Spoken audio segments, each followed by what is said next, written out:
അപ്പം നാളെ +1 English exam വന്നറിയാം. ഒരു എസ്സേ ആയിട്ട് ചോദിക്കാൻ സാധ്യതയുള്ള ഒരു ക്വസ്റ്റ്യൻ ആണ്.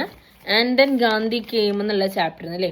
ജസ്റ്റ് ഒരു ഓവർവ്യൂ ഞാൻ പറഞ്ഞു പോകുന്നതുകൊണ്ട് തന്നെ ആൻഡ് ദെൻ ഗാന്ധി കെയിം എന്ന് പറഞ്ഞാൽ ഫസ്റ്റ് വേൾഡ് വാറിന് ശേഷം ഗാന്ധിജി എന്ത് ചെയ്യുന്നു, ഇന്ത്യൻ പൊളിറ്റിക്സിലേക്ക് കടന്നു വരുന്നു. അപ്പോൾ അങ്ങനെ കടന്നു വരുമ്പോൾ അവിടെ ഉണ്ടാകുന്ന ചേഞ്ചസ് കാര്യങ്ങളാണ് മെയിനായിട്ട് പറയുന്നത്. അപ്പോൾ ഒരു എക്സേ ടൈപ്പാണ് ചോദ്യം ചോദിക്കുന്നുണ്ടെങ്കിൽ എത്ര എഴുതാൻ നമുക്ക് 1.5 പേജ് എസ്സേ എന്നൊക്കെ വരുമ്പോൾ 8 മാർക്കിനാണ് എസ്സേ വരാറുള്ളത്. അപ്പം ഞങ്ങളത് 1.5 പുറമാണ് നമ്മൾ എഴുതേണ്ടത്. അപ്പം ഇങ്ങനൊരു പേജാണ് ഇത്, ഒരു പേജ്. പിന്നെ അടുത്ത പേജിൻ്റെ ഹാഫ് ഇവിടെ വരെ ഞാൻ കാണിച്ചു തരാം. ഇതാ ഇങ്ങനെയായിരിക്കും നമുക്ക് പേപ്പർ അല്ലേ. അപ്പം ഇതിൻ്റെ ഇത്രയും ഒരു പേജ് ഫുള്ളും എഴുതണം essay.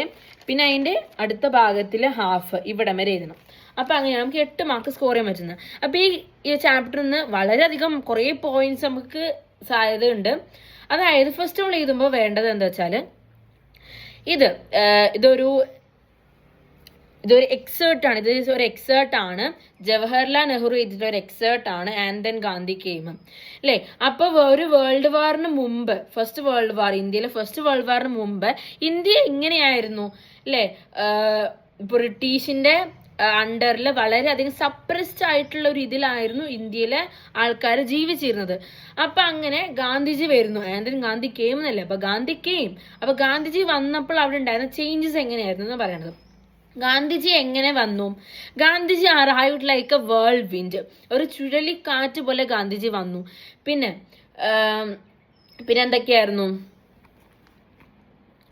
Like A powerful fresh air അല്ലേ. പിന്നെ he was like A beam of light that remove darkness. അതായത് ഗാന്ധിജി എന്ന് പറയുന്നത് ഒരു വെളിച്ചം പോലെ, ഒരു ഇരുട്ടിനെ മായ്ച്ച് ഒരു വെളിച്ചത്തിനെ പകർത്തുവാൻ കഴിവുള്ള ഒരാളായിട്ടാണ് എന്ത് ഗാന്ധിജി ഇന്ത്യൻ, അതായത് അപ്പൊ ഇന്ത്യ ബ്രിട്ടീഷ് റൂളുടെ അണ്ടറിൽ സപ്രസ്ഡായി ജീവിച്ചിരുന്ന സമയത്താണ് ഗാന്ധിജി ഇങ്ങനെ കയറി വരുന്നത്. അപ്പൊ അങ്ങനെയൊക്കെയാണ്, ഇങ്ങനത്തെ രീതിയിലാണ് ഗാന്ധിജി വന്നത്. അപ്പൊ ഗാന്ധിജി പിന്നെ എന്ന് പറയുന്നത് ഗാന്ധിജിന്റെ മെയിൻ തീമുകൾ ഏതൊക്കെയാണ്? അതായത് ഗാന്ധിജി എന്ന് പറയുന്ന ആള് മെയിൻ ആയിട്ട് നോൺ വയലൻസിലൂടെ പ്രവർത്തിച്ചാണ് അല്ലേ. Gandhiji fighted with British peoples, fighted with social evils through non violence. അപ്പം ആയുധമൊന്നും പ്രയോഗിക്കാതെ നോൺ വയലൻസ് ആയിട്ടാണ് ഗാന്ധിജി എന്ത് ചെയ്തത്, മറ്റുള്ള എനിമീസിനോട് എന്ത് ചെയ്തത്, എഗെയിൻസ്റ്റ് ആയിട്ട് പ്രവർത്തിച്ചത്. പിന്നെ ഗാന്ധിജി എന്ന് പറയുന്നത് മെയിൻ ആയിട്ട് നമ്മളെ മനുഷ്യന്മാരുടെ അല്ലേ, നമ്മളെ പീപ്പിളിന് വേണ്ടിയിട്ട് സംസാരിച്ച ഒരു വ്യക്തിയാണ് ആര്, ഗാന്ധിജി കേട്ടോ. പിന്നെ the essence of his teaching, main ആയിട്ടുള്ള പോയിന്റ് ആണ് മെയിൻ ആയിട്ടുള്ള പോയിന്റ് മാത്രമാണ് പറഞ്ഞു എന്ന് വല്ലാണ്ട് വിശദീകരിക്കുന്നില്ല. The essence of his teaching എന്താണ്? ഫിയർലെസ്നെസ് ആൻഡ് ട്രൂത്തും. അവന്റെ മെയിൻ ടീച്ചിങ്, ഗാന്ധിജിയുടെ മെയിൻ ടീച്ചിങ് എന്ന എസെൻസ് ഓഫ് ടീച്ചിങ് എന്ന് പറയുന്നത് അത് അങ്ങനെ തന്നെ ചെയ്തിട്ടോ. The essence of his teaching was fearlessness and truth. എന്താണ്? പേടിയില്ലായ്മയും സത്യസന്ധതയായിരുന്നു മെയിൻ ആയിട്ടുള്ള കീ പോയിന്റ് കേട്ടോ. കീ പോയിന്റ് ആണ്. പിന്നെ ഒരു കാര്യം ശ്രദ്ധിക്കുക, നമ്മൾ ഇത് എഴുതുമ്പോൾ അണ്ടർലൈൻ ചെയ്യുക. മെയിൻ ആയിട്ട് ഇത് പറഞ്ഞു, essence of teaching was fearlessness and truth, non violence, അങ്ങനത്തെ ഉള്ള വാക്കുകളൊക്കെ ഇല്ല. ടൈം കിട്ടുകയാണെങ്കിൽ ജസ്റ്റ് ഒന്ന് അണ്ടർലൈൻ ചെയ്ത് കുറച്ചൊന്ന് എടുത്ത് കാണിക്കുമ്പോൾ അണ്ടർലൈൻ ചെയ്ത് കിട്ടുക. അതൊക്കെ നല്ല മാർക്ക് സ്കോർ ചെയ്യാൻ പറ്റുള്ള വഴികളാണ് കേട്ടോ. പിന്നെയെന്ന് പറയുന്നത് ദ മെയിൻ തീം വാസ് അഭയ. അഭയ എന്ന് പറയുന്ന ഫിയർലെസ്നെസ്, ഞാൻ ഇപ്പൊ പറഞ്ഞു അഭയ എന്നാണ് അതിന് പറഞ്ഞ വാക്ക് കേട്ടോ. പിന്നെ അങ്ങനെ നമ്മൾക്ക് വേണ്ടി ഗാന്ധിജി എന്ത് ചെയ്യുന്നു, ഗാന്ധിജീന്റെ വോയിസ് റേസ് ചെയ്യുന്നു. ഗാന്ധിജി നമ്മൾക്ക് വേണ്ടി സംസാരിക്കുന്നു. അങ്ങനെ ബ്രിട്ടീഷുമായിട്ട് അല്ലെ പൊരുതുന്നു.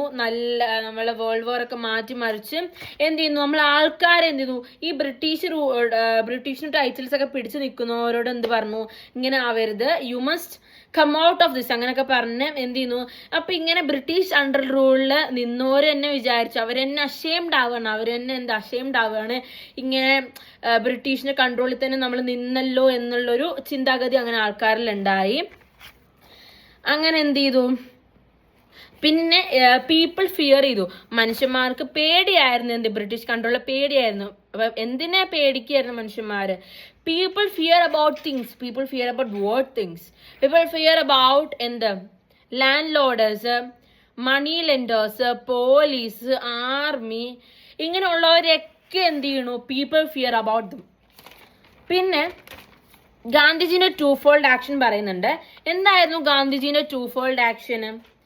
One was to resist the social evils, another was to resist the foreign rule, another was to fight against the social evils. One was to resist the foreign rule മൊത്തം resist ചെയ്ത് കളയുക, and other was to fight the social ഇവിൽസിനെ fight ചെയ്യുക എന്നതുള്ളതായിരുന്നു കേട്ടോ. പിന്നെ പറയുന്നത് ഗാന്ധിജിന്റെ മെയിൻ എയിം എന്തായിരുന്നു?